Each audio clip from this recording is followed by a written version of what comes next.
एका लग्नाची दुसरी गोष्ट। सुख घाली माझ्या दारी पिंगा।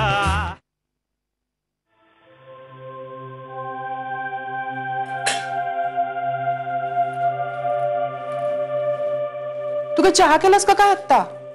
हो आईनं हवंय। अगं आता जेवायची वेळ झाली ना ऑलमोस्ट। बोल त्यावेळी चहा पिलं की ऍसिडिटी होते अगं। पण आई लिसन आणि भलत्या वेळी भांडणं झाली ना की लग्नात ऍसिडिटी होते।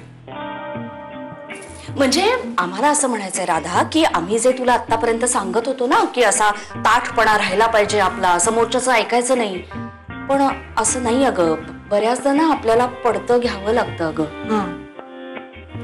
सॉरी, म्हणजे आमच्यामुळे झालंय ना हे सगळं। हो नाही हो काकू, असं काही नाहीये। अगं नाही, असंच असतं, आम्हाला माहितीये।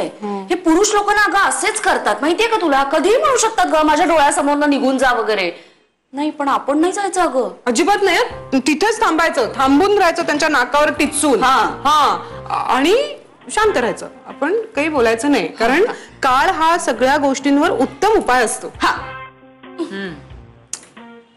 आम्हाला पण तेच वाटतंय की थोडा काळ गेला की सगळं नीट होईल, असं म्हणणं आहे ह्याचं माझं आमचं। नाही नाही, हे बघ, मासा कसा असतो सांग? असं छान असतो, मला खूप आवडतं काकू खायला। अगं हे बघ, लग्न म्हणजे जर तळं असेल ना तर बायको म्हणजे मासा। मासा कसा तळ्यात राहूनच सगळं तळ स्वच्छ ठेवतो, हो की नाही? तळ्यातून जर मासा बाहेर आला तर मग काय होतं? आपण मासा खाऊन टाकतो।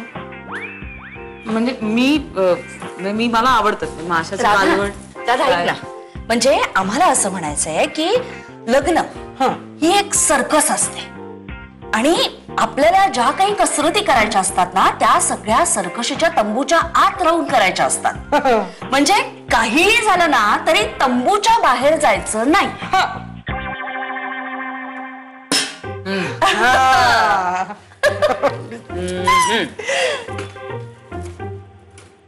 मी आणि घनश्याम हेच करतोय। म्हणजे कसं आहे की खेळ सुरू असताना कसरत नाही ना करू शकत, प्रॅक्टिस नाही करू शकत, म्हणून आता करतोय आम्ही प्रॅक्टिस।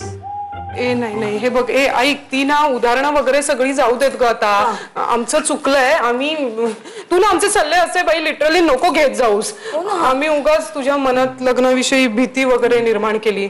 आधी तुमची भांडणं होत नाहीत असं म्हणत होतो, आणि आता बघ अगदी छोट्या छोट्या कारणावरून तुमच्यात भांडणं होतात। हो ना। एक मिनिट काकू, आमच्यात भांडण नाहीये, मग इश्यूज आहेत काही।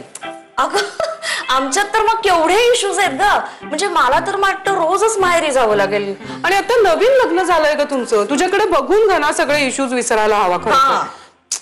म्हणजे तुझं कानातलं त्याच्या शर्टला अडकलं ना तेव्हाच सगळे प्रॉब्लेम संपायला हवे होते। प्रॉब्लेम संपतात कुठले, तिकडे प्रॉब्लेम सुरू झालेत आमच्यात।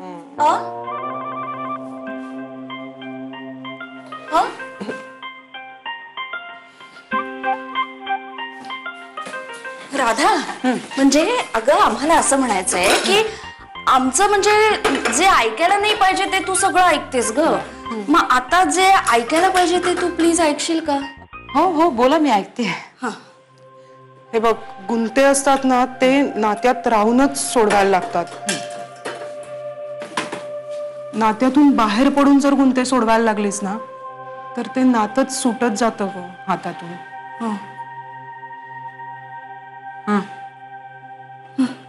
मला लक्षात येत आहे काकू,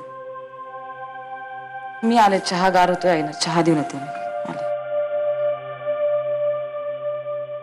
राधा,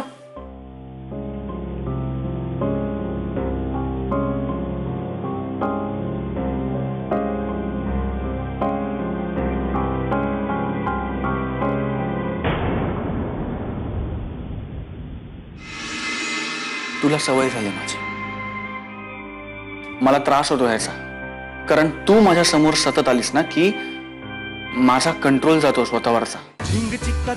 एका लग्नाची दुसरी गोष्ट। सुख घाली माझ्या दारी पिंगा।